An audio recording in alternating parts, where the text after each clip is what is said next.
परम पूज्य गुरुदेव, परम वंदनीय माता जी सूक्ष्म रूप से विद्यमान है। नमन करता हूँ, मानव मात्र को प्रणाम करता हूँ। दोस्तों, आदि शक्ति माँ गायत्री प्राणों की देवी है, प्राण स्वरूप से है। संपूर्ण जीवों के साथ मानव जीवन का मूल कारण, जीवन प्रदाता वो आदि शक्ति माँ गायत्री है। उनको हम नमन करते हैं। दोस्तों, बड़ा ही ऐसे दिन आते हैं जीवन में जो स्थापित परंपराओं, मान्यताओं को ध्वस्त करने का षड्यंत्र पूर्वक ये प्रयास यहाँ किए जाते रहे हैं और मानव द्वारा मानव के साथ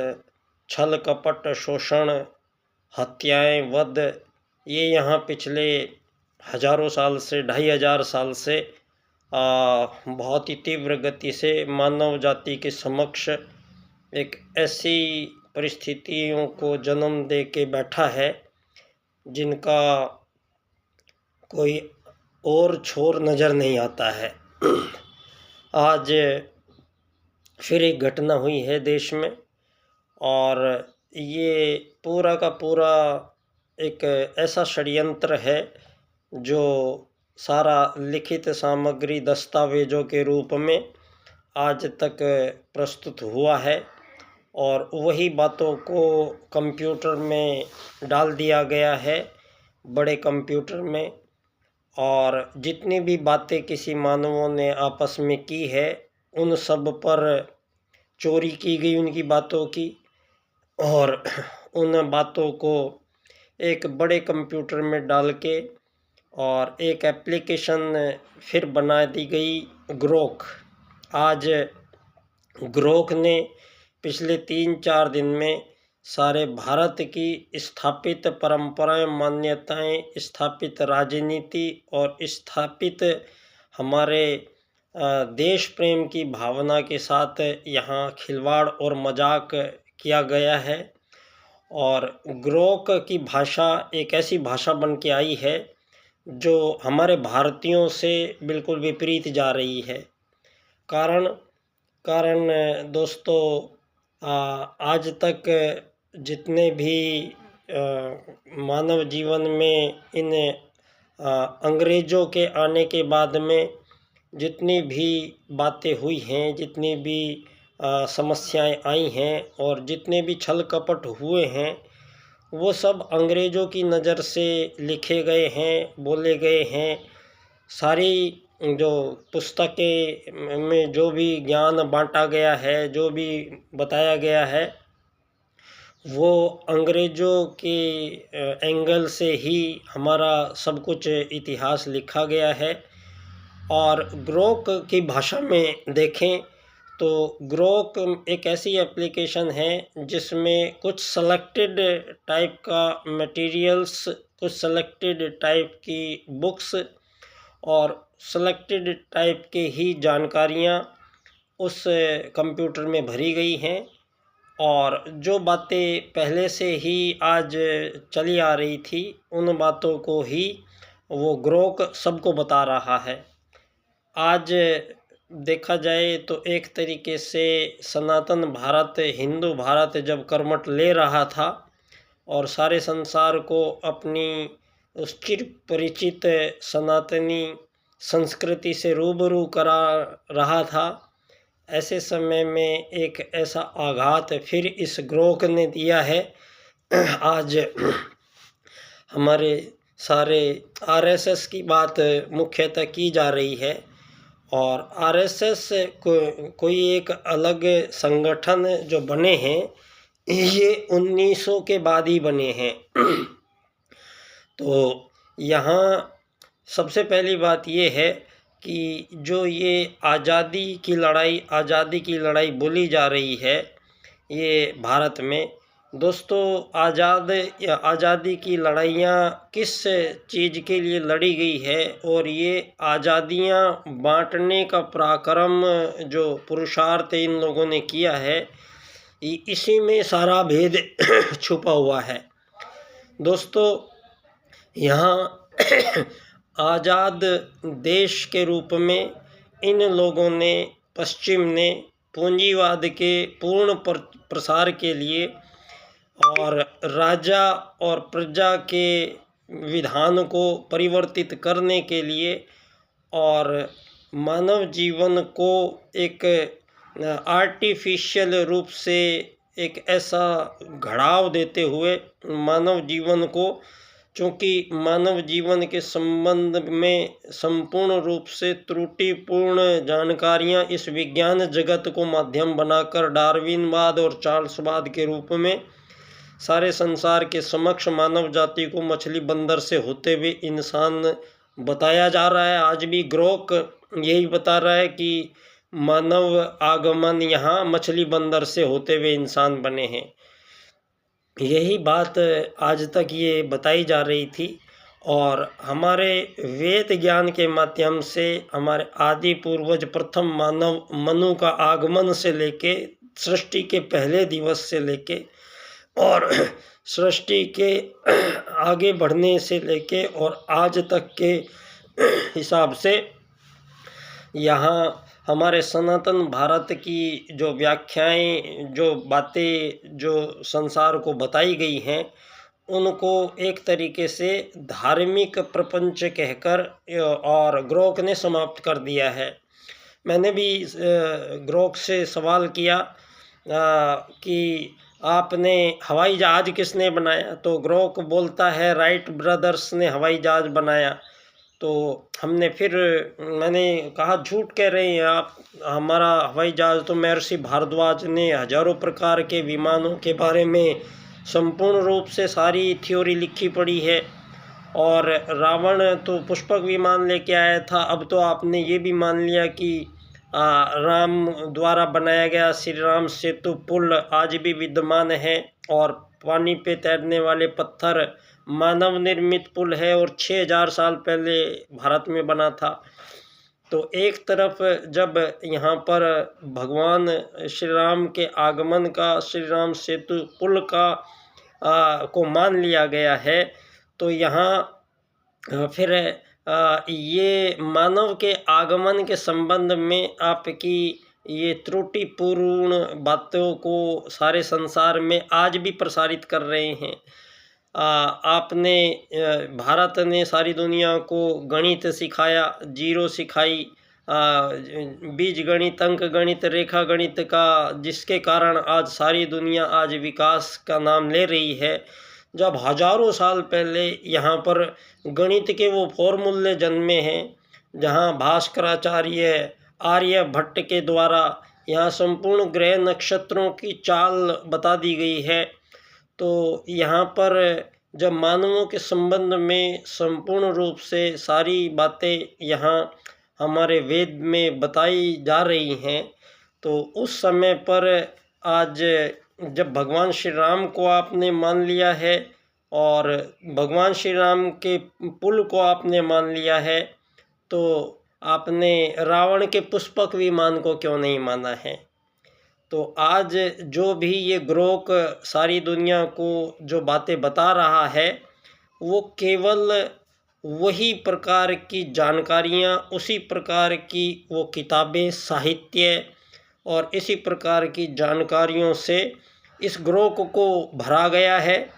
और ये ग्रोक एक तरीके से हमारे आज़ाद भारत की उन सनातन परंपराओं को पुनः समाप्त करने की ओर बढ़ चला है। अब ऐसे में दोस्तों यहाँ इन चीज़ों का हिसाब किताब लगाना ज़रूरी है। और ये पहले से ही मैं प्रारंभ काल से ही इस बात पर जोर देता आया हूँ, ये जो पूंजीवाद है, धन आधारित जीवन पद्धति है, इस धन के कारण ही मानवों के बीच यहाँ कोई गुलाम और आज़ाद बनाने का यहाँ कोई विधान नहीं था। ये शब्दावलियाँ यहाँ पर अंग्रेज़ों के द्वारा ही लाई गई है और ये षड्यंत्र पूर्वक आज़ाद देश बनाने का ही फॉर्मूला ये पूंजीवाद है। और इसी के प्रसार के लिए इन लोगों ने सारी दुनिया में ये आज़ादी शब्द लाकर और आज़ाद देशों को बनाने का जो सिलसिला जारी रखा है, यही एक षड्यंत्र है। क्योंकि जो भी देश आज़ाद कहलाएगा और आज़ादी का प्रमाण पत्र ये लोग उसको देंगे, तो आज़ादी का प्रमाण पत्र ये बाद में देंगे, पहले उससे पहले सबसे पहले उस देश से ये लोग एक हस्ताक्षर लेते हैं कि इस देश की राजनीति की, चाहे कोई भी पार्टी आए, चाहे कांग्रेस आए, चाहे भाजपा आए, चाहे सपा आए, इससे कोई फ़र्क नहीं पड़ता है। हर देशों को इतना भ्रम में डाला गया है इस राजनीति के कारण कि हर देश में 4 साल में 5 साल में ये चुनाव करा के और सारी दुनिया को उसमें लिप्त करके और लाखों करोड़ों रुपए अरबों रुपए लगाने के बाद ये हर देश में ये आज़ाद देश की आज़ाद सरकार के नाम से ये चुनाव कराए जाते हैं और 2, 3, 4 पार्टियां हर देश में बना के उनके दफ्तर खोले गए हैं और ये राजनीतिक पार्टियां हर बार अपनी उस सरकार को बदल जाती है और उसकी जगह इस बार पूरब की जगह पश्चिम वाले, इस बार उत्तर की जगह दक्षिण वाले पंथी, इस बार कौन से झुकाव वाले, इस बार कौन से झुकाव वाले लोग राजनीति में जीत जाते हैं कुछ सीटों पर, कुछ वोटिंग से। और ये वोट भी और सीटें भी आप जानते होंगे कि आज तक 100% वोटिंग किसी भी देश में नहीं हुई है। और जो वोटिंग होती है वो अपने लोगों में, देश में जातियों पे, अपने संप्रदाय पे, पंथ पे और सारी दुनिया में धनी लोग ही आज लोकतंत्र के मुख्य स्तंभ बने हुए बैठे हैं। और जो ये पूरी पद्धति है इसका खाका आपको कल के अखबार में ही आया था कि एक जज के यहाँ पर इतना धन मिला कि वो घर में जब आग लगी तो नोटों की गड्डियों के ढेर जलने लगे। तो ये वो पायदान है उस आज़ाद भारत का जो जिसके भरोसे सारी दुनिया को न्याय दिलाने की बात चलती है। तो यहाँ न्यायपालिका के घर में नोटों के बंडल पाए जाना, करोड़ों रुपए की डील करना, पुलिस तंत्र, वकील तंत्र, ये सारे के सारे जितने भी तंत्र हैं, ये एक सिस्टमेटिक वे में धन आधारित जीवन पद्धति के प्रचार प्रसार को सुचारू रूप से चलाने के लिए ये सब चीज़ देश में लागू की गई है। अब जो आज़ाद देश बनने की कीमत ये है कि आपको पहले आर्थिक वैश्वीकरणवाद नाम की नीतियों से संचालित सभी आज़ाद देशों को होना पड़ेगा। ये हस्ताक्षर सभी आज़ाद देशों से इन लोगों ने ले लिए हैं। अब उस देश में, इस भारत देश में, चाहे यहाँ पर कांग्रेस आती है, चाहे भाजपा आती है, चाहे सपा आती है, इसमें कोई भी पार्टी आए जाए उससे कोई फ़र्क नहीं पड़ता है, क्योंकि देश की राजनीति चलती है पूंजीवाद से। और ये पूंजी को ही पूंजी पर जो नियंत्रण है वो उन प्राइवेट सेक्टर का है जो षड्यंत्र पूर्वक दुनिया में लागू किए गया है। और प्राइवेट सेक्टर नाम से जो ये नई एक आधार बनाया गया है, जो सरकार से भी बड़ा है, जो पब्लिक से भी बड़ा है, और कुछ गिने चुने लोगों का एक क्लब है जिसमें सारी दुनिया में आज़ाद देश के रूप में कोई फ़र्क नहीं पड़ा है। सभी आज़ाद देशों में इन पूंजीपतियों ने उन आज़ाद देशों की सारी प्राकृतिक संपदाएं अपने नाम कर ली हैं। इन्हीं के नाम से अब विज्ञान जगत को इस धन ने खरीदा है और विज्ञान को अत्यधिक मानव के लिए बेहतर बनाने के लिए, मानवों को आनंद प्रदान करने के लिए इस विज्ञान का प्रयोग किया गया है। और धनी लोग ही इस विज्ञान के आविष्कारों का लाभ उठाते चले आए हैं, आज तक उठा रहे हैं। और हमेशा इस पद्धति में केवल कुछ प्रतिशत लोगों को ही धन के कारण यहाँ संपूर्ण चीज़ों का उपभोग करने का कुछ प्रतिशत लोगों को ही लाभ मिलता रहेगा। और अधिक मात्रा में लोग गरीब रहेंगे। और जहाँ ये अमीर गरीब का पैटर्न धरती पर रहेगा, ये गरीब लोग बहुत ज़्यादा मात्रा में रहेंगे और अमीर लोगों का क्लब बहुत छोटा बनता चला जाएगा। और सारी दुनिया की शक्ति, सारी दुनिया की पावर आज किसी भी एक आज़ाद देश की इतनी हैसियत नहीं हुई कि इस ग्रोह को कोई जवाब दे सके। आज मानव के अपनी बात को बोलने के नाम पर आज सारी दुनिया को एक ऐसे उसी षड्यंत्र में फंसाया चला जा रहा है जो नैरेटिव शुरू से स्थापित होता चला आया है। आज आप आश्चर्य में पड़ गया है पूरा देश, भ्रमित हो गया है पूरा देश, जिस प्रधानमंत्री को सारी दुनिया विश्व का सबसे शक्तिशाली और सबसे श्रेष्ठ मानव घोषित करता है, हमारे आदरणीय प्रधानमंत्री जी को। और आज हमारे ही देश में उन पुराने गड्ढों को खोद कर और वही बातें सारी दुनिया में, गोधरा कांड से लेके इनकी एजुकेशन, आज की सारी डिबेट जो है हमारी आरएसएस पे भरी पड़ी है। आरएसएस के बारे में एक बात बोलना चाहूँगा मैं। कहते हैं आरएसएस ने आज़ादी की लड़ाई में हिस्सा नहीं लिया। तो ये आज़ादी की लड़ाई आखिर कौन लोग लड़ रहे थे और किससे लड़ रहे थे और कौन सी आज़ादी ला रहे थे, इस बात पर भी चर्चा होनी चाहिए। यदि आज़ादी लाने की ही बात थी तो सुभाष चंद्र बोस ने पहले आज़ाद भारत की आज़ाद सरकार बना के कई देशों की मान्यता मिलने के बाद और सारे डिपार्टमेंट स्थापित होने के बाद, ये वो कौन सी आज़ादी है जो ये षड्यंत्र करके आज आज़ादी आज़ादी चिल्ला रहे हैं और राहुल गांधी को आज सबसे बढ़िया नेता बता रहे हैं, जिसको पप्पू कहा गया है, जो नेता राजनेता कहलाने के अधिकार भी नहीं रखता है, उसको हमारे देश में सबसे बढ़िया राजनेता घोषित करता है ये आपका ग्रोक। और हमारे आरएसएस पे और इन पे हिंदुओं पे, हिंदुओं की बात मैंने पूछी तो हमें धर्म के नाम पर टरका के और ये आपने जवाब दिया कि मछली बंदर से होते हुए इंसान बने हैं। यहाँ आपको ध्यान होना चाहिए और यहाँ पर ये ज्ञान नहीं होगा तो हो जाएगा, कोई बात नहीं, ग्रोक का भी इलाज हम करेंगे। हम ग्रोक से भी एक शक्तिशाली चीज़ बनाएंगे। हम एक ऐसी चीज़ बनाएंगे जिसमें सारा सनातन, हमारे सारे वेद, हमारे सारे उपनिषद, हमारे सारा का सारा आध्यात्मिक ज्ञान, हमारा लाखों करोड़ों वर्षों पूर्व से सनातनी भारत, उस सनातनी भारत के आधार पर हम इस सारी दुनिया का पुनर्निर्माण, इस आत्मवत् सर्वभूतेषु और वसुधैव कुटुम्बकम दोनों वैदिक सूत्रों से पुनः विश्व राष्ट्र का सृजन इसी भारत से होगा।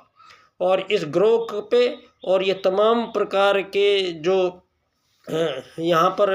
एप्लीकेशंस आए हैं, आप सबको मैं निवेदन करना चाहता हूँ, ये सारी की सारी जो एप्लीकेशंस हैं ये केवल एक संदूक है। उस संदूक में जो जो जानकारियाँ आपने डाल दी है, उन जानकारियों को निकाल के वो संदूक में से आपको बता दी जाती है।